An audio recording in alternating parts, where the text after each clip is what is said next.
Hi, good morning. Welcome back to the brand new vlog of TTB. So আজকে আমি তোমাদের সঙ্গে vlogটা share করছি. It's really heartbreaking because আমার মা বাবা recently transfer হয়ে গেছে to another city. Which city I'll reveal.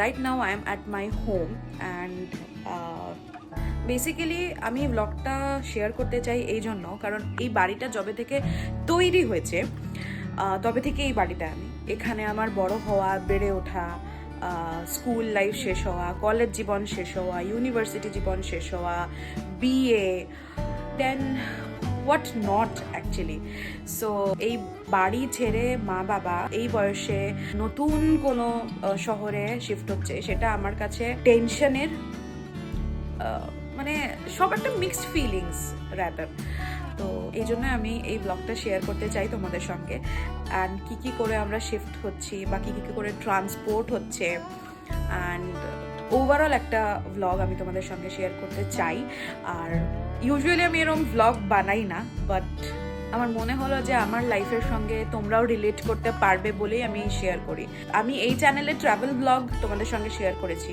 তো আমার লাইফের একটা বড় ট্রানজিশন হতে যাচ্ছে যেখানে আমার মা বাবা অনেক বড় একটা পদক্ষেপ নিয়েছে তো সেটাই আমি তোমাদের সঙ্গে শেয়ার করতে চাই সো লেটস সি ব্লগটা আমি কি করে এন্ড করব জানি না বিকজ আমি ইউজুয়ালি শ্যুট করে আর ব্লগ এডিট করে এন্ড করি না তো যাই হোক আমি চেষ্টা করবো এই ব্লগটা পুরোপুরি এন্ড করার বা পুরো শ্যুট করার সো তোমরা আমার সঙ্গে থাকো এখানটায় দেখো সব এসির আউটডোর সব খুলে রাখা হয়েছে তার সঙ্গে মা রান্নাঘরের অনেক জিনিস এনে গুছিয়ে রেখেছে যাতে করে মুভার্স অ্যান্ড প্যাকার্সের দাদারা সুন্দর করে গুছিয়ে রাখতে পারে বেলকানির এই জায়গাটায় আমরা সুন্দর করে টব সাজিয়ে রাখতাম এই যে স্ট্যান্ডসগুলোর মধ্যে টব আছে সেরমই টব এপাশের ব্যালকনিতেও ছিল এটা হচ্ছে আমাদের সেই ড্রয়িং রুম যেখানে সব কটা স্মৃতি জড়িয়ে আছে একদম সেলিব্রেশন থেকে শুরু করে কবিতার রিহার্সেল নানা রকম হই হুল্লোড় এই ড্রয়িং রুমটাই আমরা করতাম এটা হচ্ছে আমার রুম অলমোস্ট সবকিছু জিনিসই একই রকম রয়ে গেছে কারণ আমি খুব একটা চেঞ্জেস করতে পারিনি কারণ শিফটিং আমার পক্ষে সম্ভব হয়নি কারণ আমার চাকরির সূত্রে ধর্মনগরী রয়ে যেতে হয়েছে নেক্সট 1 মাসের জন্য তাই এখান থেকে বেশি কিছু জিনিস আমরা সরাতে পারিনি ফার্স্টে আমি ডিসাইড করেছিলাম এই প্লাস্টিকের আলমারিটা পাঠিয়ে দেবো বাট সেটাও পাঠাইনি জাস্ট আমার বেডটাই পাঠাতে পেরেছি বাকি সব কিছু ধর্মনগরী রয়ে গেছে এটা ছিল আমার চাইতে পছন্দের জায়গা আমার পছন্দের আলমারি কিন্তু সেটা আর পাঠানো যায়নি এটা ছিল মা বাবার রুম তার ছোট্ট কোনায় আমরা ঠাকুর প্লেস করেছিলাম কারণ আমাদের মেইন ঠাকুর ঘর নিচে ছিল বাট সকালে এত হুড়াতাড়া থাকতো যে আমরা সময় করে নিচের ঠাকুর ঘরে গিয়ে পুজো দিতে পারতাম না তাই এই প্রভিশনটা করা হয়েছিল মা ওদের রুমে মোস্টলি সব জিনিসই পাঠিয়ে দেওয়া হয়েছে কারণ ওদের প্রত্যেকটা জিনিসের দরকার ছিল তাই আমরা ডিসাইড করে সব কটাই পাঠিয়ে দিই যখন সব প্যাকিং হচ্ছিল তখন আমার একটাই জিনিস বারবার মনে হচ্ছিল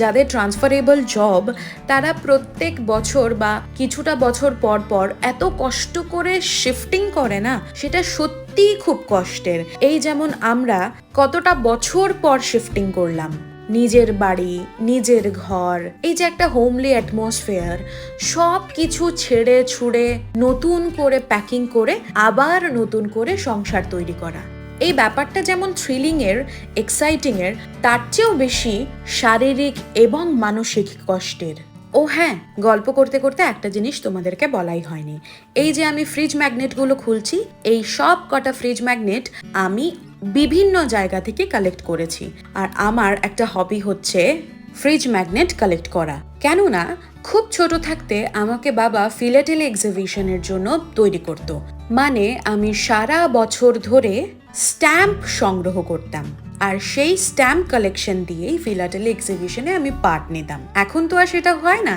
তাই আমি এখন ফ্রিজ ম্যাগনেট কালেক্ট করি সেদিনটা ছিল রাখির পরের দিন রাখিতে আমি ওমকে রাখি পরাতে পারিনি বলে ওম আমার বাড়িতে এসেছিল রাখি পরতে কথা ছিল আমি গিয়ে রাখি পরাবো কিন্তু ওই সময়টাতে আমি এত ব্যস্ত ছিলাম যে ওদের বাড়ি যেতেই পারিনি এত বছর ধরে আমি ওমকে রাখি পরাই তাই রাখির দিন রাখি না পরালে আমার মনটা সত্যিই খারাপ হয়ে যায় কিন্তু সে দেখো ছুটে চলে এসছে যেহেতু আমি যেতে পারিনি বলে এই যে ছোট ছোট অ্যাফেকশনস ছোট ছোট আবদার ছোট ছোট রিকোয়েস্ট বা আমাকে ভালোবাসা এই সব জিনিসগুলো না আমি হয়তো চেন্নাই গেলে কখনো পাবো না যারা জানো না তাদেরকে আমি বলে দিই, আমার শ্বশুর বাড়ি হচ্ছে চেন্নাইতে আর মা বাবারা শিফট হচ্ছে। এখন আমি কেন চাকরি সূত্রে ধর্মনগর থাকি বা চাকরি ছাড়ার পরে কেন যাব, সেই সব প্রশ্নের উত্তর বা তোমাদের কোয়েরি আমি অবশ্যই পরের কোনো একটা ব্লগে সেপারেটলি বলবো।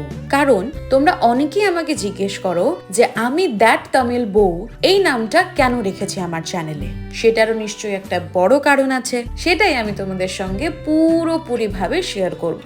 আপাতত আমরা শিফটিং এর ব্লগে ফোকাস করি। আচ্ছা, তোমাদের কোয়েরির জন্য একটা কথা জানিয়ে দিই, আমার মা বাবা কেন শিফট হচ্ছে, কারণ বাবার চাকরি সূত্রে তাদের সেখানে শিফট হতে লাগছে। কারণ আমার বাবা পিএসইউতে চাকরি করে, আর পিএসইউ মোস্টলি ট্রান্সফারেবল জবই হয়।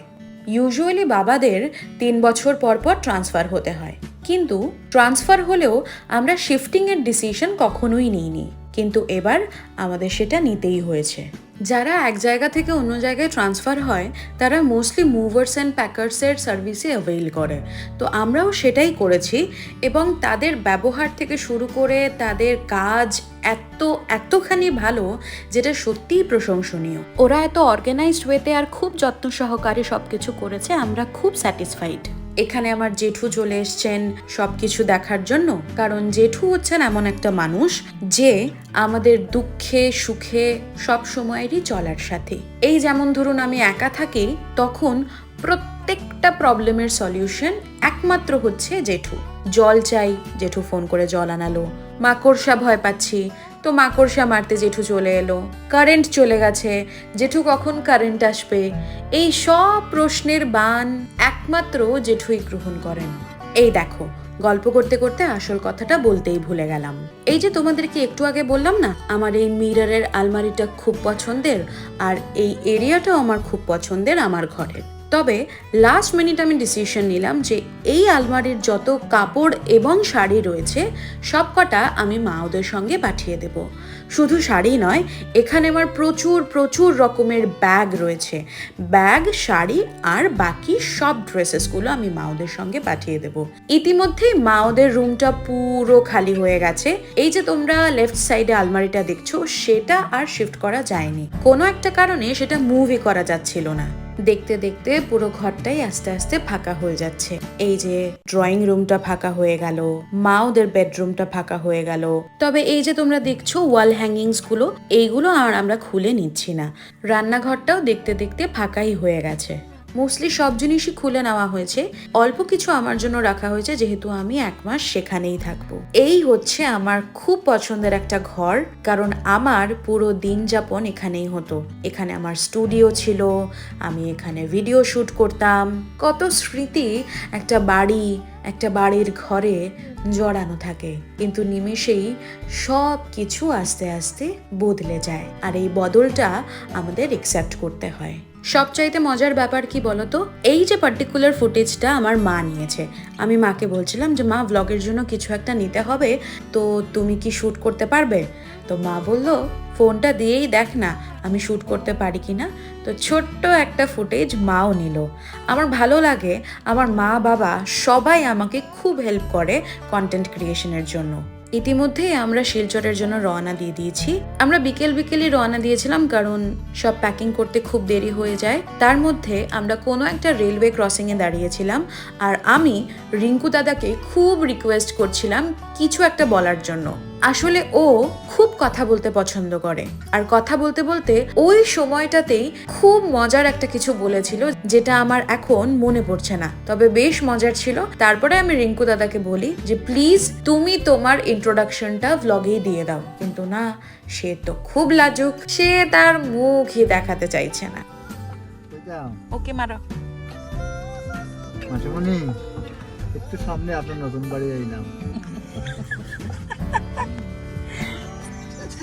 Since you heard that Rinku দাদা আমাদেরকে বলেছে যে আমাদের নতুন বাড়ি চলে এসেছে, তোমাদেরকে আমরা নতুন বাড়ি ডেফিনেটলি দেখাবো।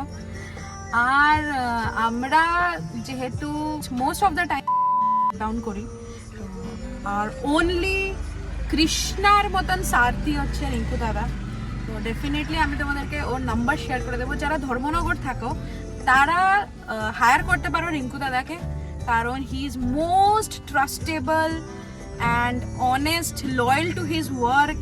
He is the best in the town. So তোমরা ডেফিনেটলি কন্ট্যাক্ট করতে পারো। ইন এনি কেস, মানে পৃথিবীর যে কোনো জায়গায় যেতে হলে হয়তো পারবে না, বাট আশপাশ ডেফিনেটলি পারবে। সো ডেফিনেটলি তোমরা ওকে হায়ার করতে পারো। আমি কন্ট্যাক্ট নাম্বার, ডিটেলস ডিসক্রিপশন বক্সে দিয়ে দিব। আর আমরা মানে ওকে একদম, আমি তো অন্ধের মতন যাই ওর সঙ্গে, আসি। আমার মা বাবা তো এখন রিঙ্কু ছাড়া কিছু বুঝে না, এই হচ্ছে আমাদের এখন পরিস্থিতি। তো তোমরাও একবার অ্যাভেল করে দেখতে পারো। Service will be very good. দাদা, তোমার ফোন নাম্বারটা কও। 9612985335। হ্যাঁ, তো তোমরা দাদার সঙ্গে কন্ট্যাক্ট করে আসতে পারো। মানে ফ্যামিলি থেকেও অনেক বড়। ফ্যামিলি মেম্বার্সরাও এতটা করে না যেটা দাদা আমার জন্য করে। মানে আমি কিছু ঘটনা তোমাদের সঙ্গে পরের ব্লগে শেয়ার করবো, তাহলে তোমরা বুঝতে পারবে ও কিরকম trustworthy and loyal to his work. তো তোমরা অ্যাভেল করে দেখো ওর সার্ভিস, আর আই নো তোমরা কোনো কমপ্লেন্টস পাবে না।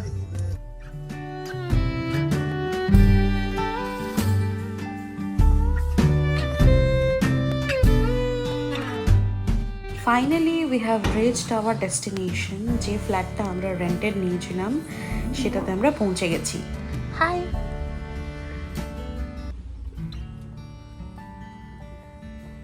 দাদার এখানে ক্যামেরা আসলে দাদা লুকিয়ে যায়। বাবার আর রিঙ্কু দাদার তর সইল না, ওরা চটজলদি ঢুকে গেছে। এটা হচ্ছে আমাদের এন্ট্রি গেট, এখান দিয়ে আমাদের ফ্ল্যাটটার এন্ট্রি হচ্ছে। এটা হচ্ছে হল। আমি পুরো ভেকেন্ট রুম ট্যুরটা দিয়ে দিচ্ছি, তাহলে তোমরা বুঝতে পারবে আমরা কেমনটা সব জিনিস প্লেস করেছি। এটা হচ্ছে হল। হল থেকেই জাংশন ওয়েতে কিচেন, কিচেনের পরেই ওয়াশ বেসিন, ওয়াশ বেসিনের পরেই আমরা ঢুকে গেলাম একটা বেডরুমে, যেটার নর্থ ইস্টে রয়েছে টেম্পল। ছোট্ট করে ওরা টেম্পলটা বানিয়ে দিয়েছে। ইউজুয়ালি ফ্ল্যাট বেসড ঘরগুলোতে টেম্পল থাকে না, বাট এখানে খুব সুন্দর করে একটা প্রভিশন করে দেওয়া হয়েছে। আমার মা ঠাকুর নিয়ে এসেছিল আমাদের ঘর থেকে, সেই সব ঠাকুরকে আমরা এখানেই আজকে প্লেস করে দিচ্ছি।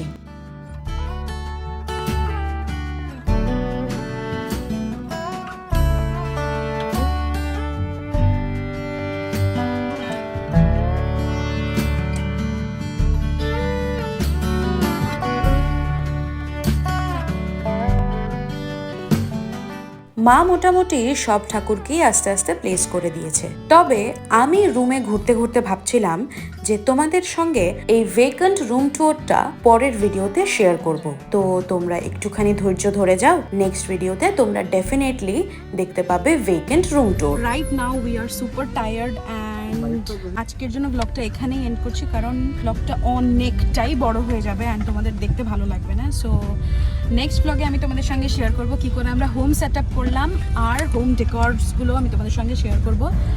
আজকের জন্য এইটুকুই। Please do subscribe my channel if you like the video. আর খুব শিগগিরই দেখা হচ্ছে।